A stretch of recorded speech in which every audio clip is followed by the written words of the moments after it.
សួស្តីបងប្អូនទាំងអស់គ្នាបាទអញ្ចឹងវីដេអូនេះខ្ញុំនឹងបង្ហាញបងប្អូនអំពីរបៀបនៃការប្រើប្រាស់ទៅលើ tool អានជាសំឡេងបាទ AI Speak Pro version 1.6 បាទបន្ទាប់ពីយើងបានបើកទៅលើបាទ tool របស់យើងនៅលើ browser ហើយបងប្អូនធ្វើការ login ជាមួយនឹងបាទ license key របស់យើងបងប្អូនបាទមើលកន្លែង access key បាទប្រអប់មួយនេះបងប្អូនចុចលើវារួចបងប្អូនវាយបញ្ចូលនៅ license key ដែលបងប្អូនទទួលបានបាទដល់ខ្ញុំសូម refresh វាមួយដើម្បីឲ្យវាបាទដំណើរការល្អឡើងវិញ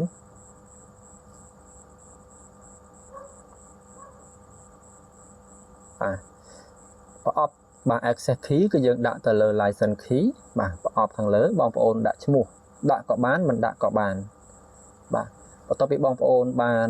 login ជាមួយបាទវាបញ្ចូលជាមួយនឹង license key ហើយបងប្អូនកុំភ្លេចបាទคลิกកន្លែង remember me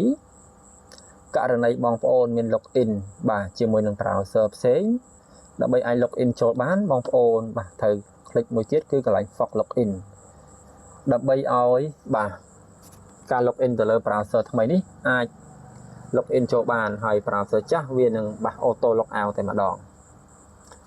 បន្ទាប់ពី tick ប្រអប់ទាំងពីរនេះរួចរាល់បាទបងប្អូនចុចកន្លែងបេតុង login នេះមក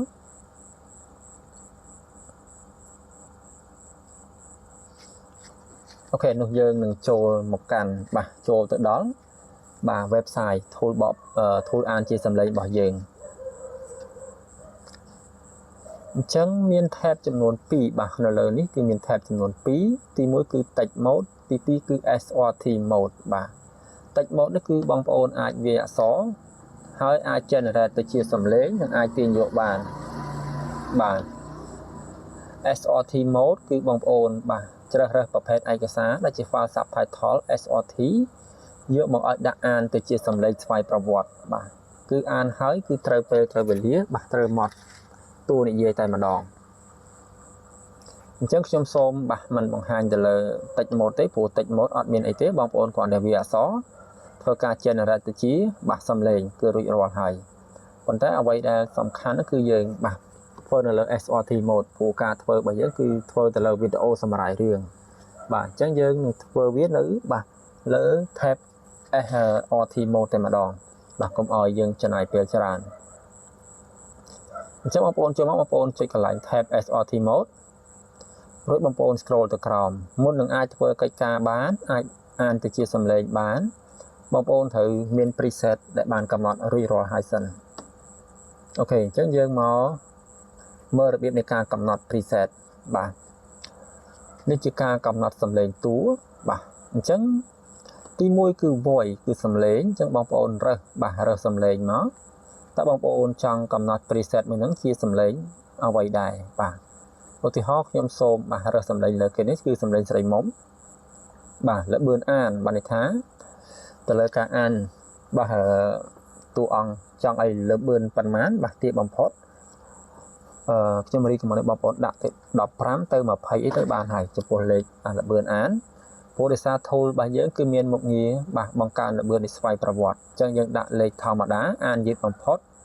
ឬក៏អានបាទទាបបំផុតហ្នឹងគឺត្រឹមលេខ15ទៅបានហើយបន្ទាប់មកគឺសំឡេងធំតូចបាទសំឡេងធំតូចបងប្អូនអាចកំណត់តាមមកការស្រឡាញ់បងប្អូនអាចតេស្តស្ដាប់បានមុននឹងចុចកំណត់បាទ3 4 5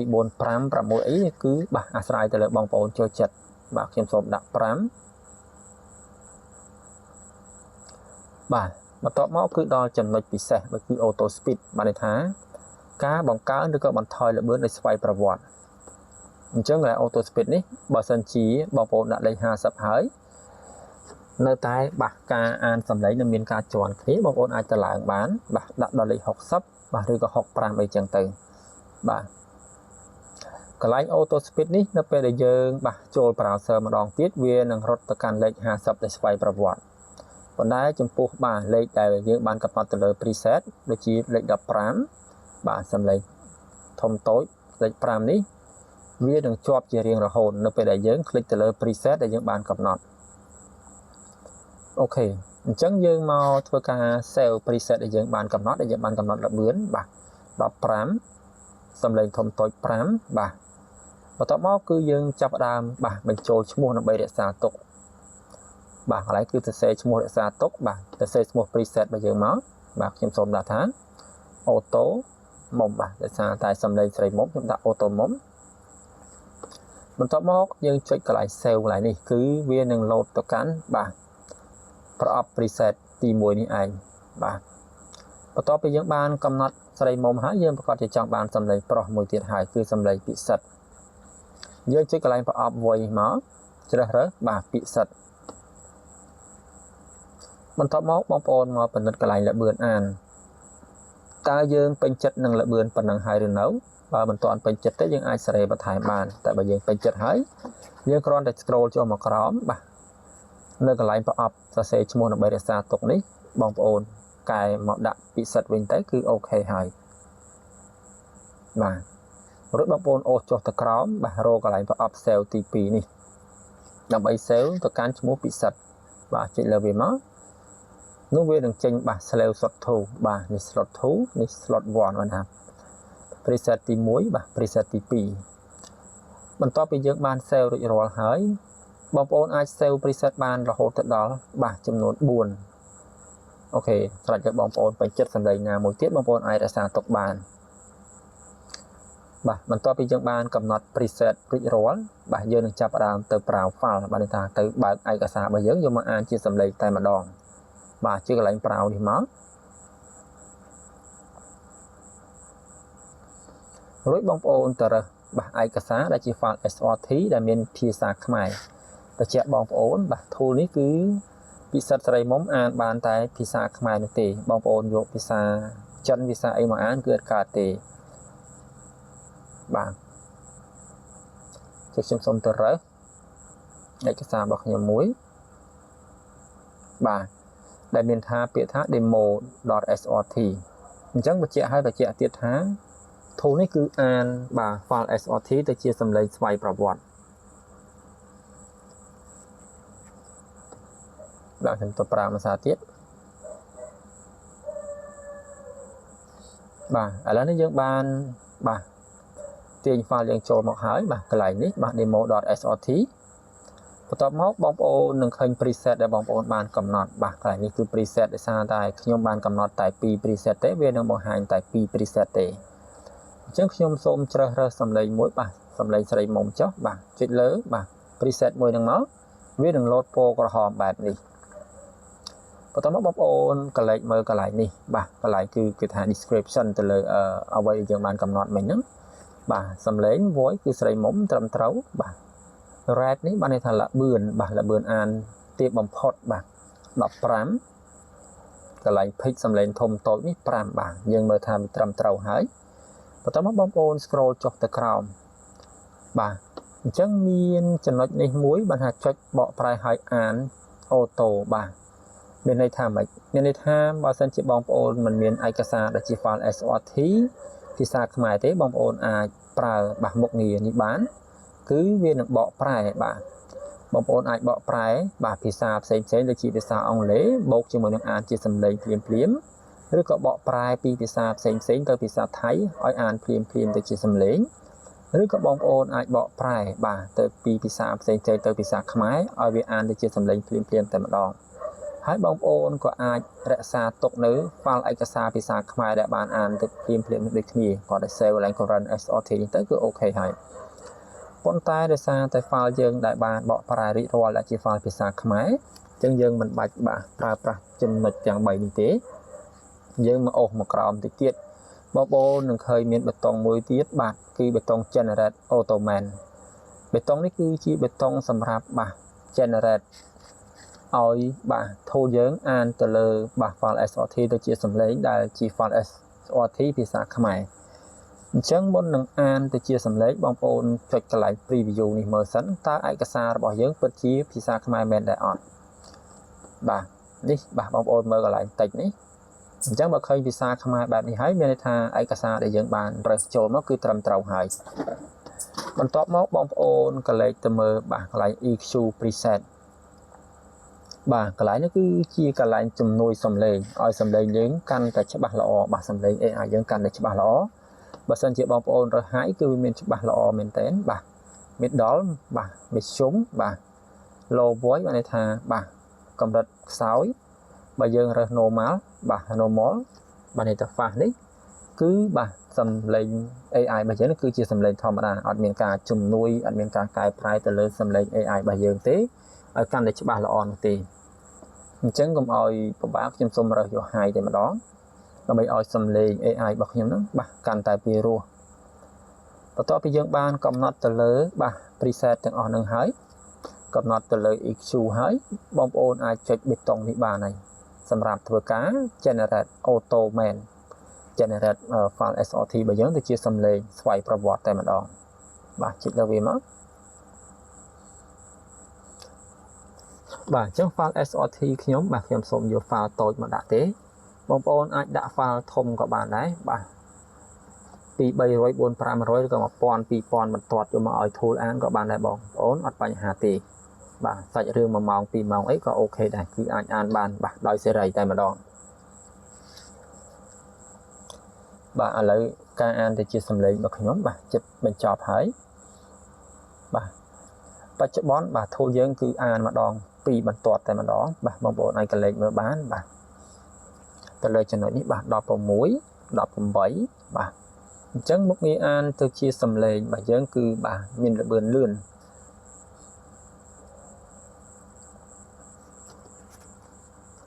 អូខេឥឡូវនេះបាទទៅលើការ generate ទៅជាសំឡេងរបស់យើងគឺបាទទទួលបានជោគជ័យហើយអញ្ចឹងខ្ញុំនឹងចាក់ឲ្យបងប្អូនបាទស្ដាប់បន្តិចអញ្ចឹង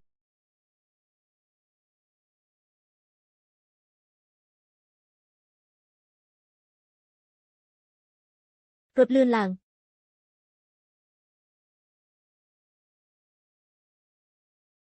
លោកម្ចាស់រត់សិនទៅបានទេចុងក្រោយក៏រួចជីវិតពីគ្រោះថ្នាក់នេះដែរ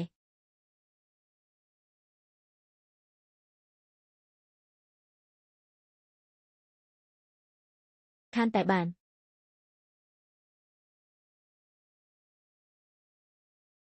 លោកម្ចាស់លឿនឡើង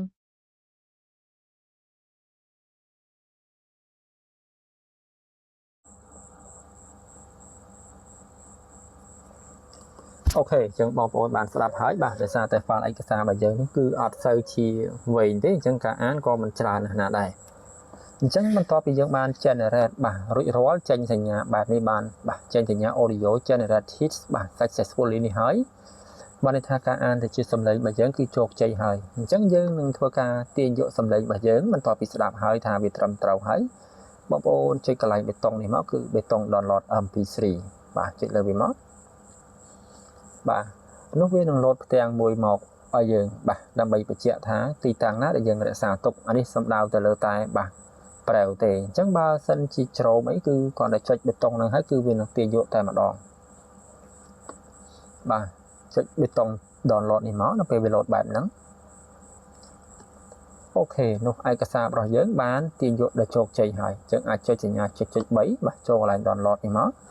ដើម្បីមើលឯកសាររបស់យើងនេះឯកសាររបស់យើងបាទ demo_voice.mp3 បាទអញ្ចឹងការ generate និងការទាញយករបស់យើងគឺទទួលបានជោគជ័យហើយអញ្ចឹងនៅមួយចំណុចទៀតគឺបាទបងប្អូនមួយចំនួនគាត់រៀងពិបាកក្នុងការទៅស្វែងរកឯកសារបាទដោយសារតែយើងបានទាញយកបែបហ្នឹងមែនប៉ុន្តែគាត់នៅតែពិបាកក្នុងការទៅរកឯកសារមួយហ្នឹងនៅក្នុង file បាទក្នុងទូរស័ព្ទដៃរបស់គាត់អូខេអញ្ចឹងខ្ញុំនឹងប្រាប់វិធីមួយដើម្បីឲ្យបងប្អូនងាយស្រួលក្នុងការស្វែងរកបងប្អូនចុចកន្លែងសញ្ញាចុច3នេះបងប្អូនចុចកន្លែងពាក្យ share រួចបងប្អូនរើសបាទ my file បាទ save to my file រួចបងប្អូនរើសទីតាំងមួយដែលបងប្អូនចង់ដាក់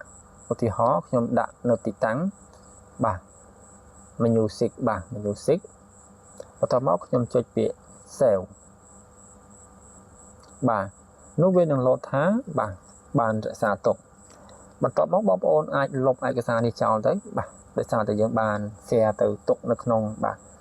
my file របស់យើងនៅក្នុងកន្លែង music ឥឡូវខ្ញុំនឹងទៅបង្ហាញបងប្អូននៅកន្លែង folder music ទាំងអស់គ្នាបាទចុចកន្លែង folder មកចុចកន្លែង all file បាទរួចបាទចូលកន្លែង folder music ដែលខ្ញុំបានបង្ហាញបាទបងប្អូនឃើញទេនេះគឺបាទ demo_voice គឺជា file ដែលយើងបាន share ចូលមិញហ្នឹង អញ្ចឹងគឺបាទនេះគឺជារបៀបដែលងាយស្រួលបាទក្នុងការទៅស្វែងរកឯកសារបាទយើងកុំឲ្យការមានការភ័ន្តច្រឡំអញ្ចឹងក៏នៅមានវិធីមួយទៀតគឺបងប្អូនក៏អាចរកឯកសារយើងបានងាយស្រួលដែរបងប្អូនគ្រាន់តែចុចកន្លែងបាទសញ្ញាកៅពង្រីកនេះមករួចបងប្អូនវាយពាក្យបាទវាយឈ្មោះឯកសាររបស់បងប្អូនដើម្បីស្វែងរកបាទឯកសាររបស់ខ្ញុំឈ្មោះថា demo បាទ underscore voice បាទអញ្ចឹងបងប្អូននឹងឃើញហើយថាឯកសារបងប្អូននឹងបង្ហាញចេញមកតែម្ដងរួចចុចលើវាឲ្យជាប់បាទចុចកន្លែងចុច3បន្តមកចុចមើលកន្លែង detail បងប្អូនកលេចខាងក្រោមបងប្អូននឹងឃើញ location បាទទីតាំងអញ្ចឹងទីតាំងវាស្ថិតនៅក្នុង folder music បាទ folder music អញ្ចឹងយើងដឹងហើយថា file របស់ខ្ញុំហ្នឹងបានទុកនៅក្នុង folder music អូខេនេះគឺជាវិធីសាស្ត្រក្នុងការរកឯកសាររបស់យើងនៅក្នុងទូរស័ព្ទដៃឲ្យបានលឿនបាទអញ្ចឹងចំពោះវីដេអូបាទរបៀបនៃការប្រើប្រាស់ tool អានជាសំឡេង Speak Pro version 1.6 របស់យើងបាទគឺមានតែប៉ុណ្្នឹងទេអញ្ចឹងសម្រាប់បងប្អូនបាទថ្មីដែលចង់ចេះធ្វើវីដេអូសម្រាយរឿងតាមទូរស័ព្ទដៃក៏បានតាមកុំព្យូទ័រក៏បានបងប្អូនអាច comment OK នៅខាងក្រោមវីដេអូនេះឬក៏បងប្អូនអាចបាទតាក់ទង admin តាមរយៈ link Telegram admin នៅក្នុង description របស់វីដេអូនេះផ្ទាល់តែម្ដងបាទអញ្ចឹងជាចុងក្រោយខ្ញុំបាទសូមអរគុណសូមគោរពលា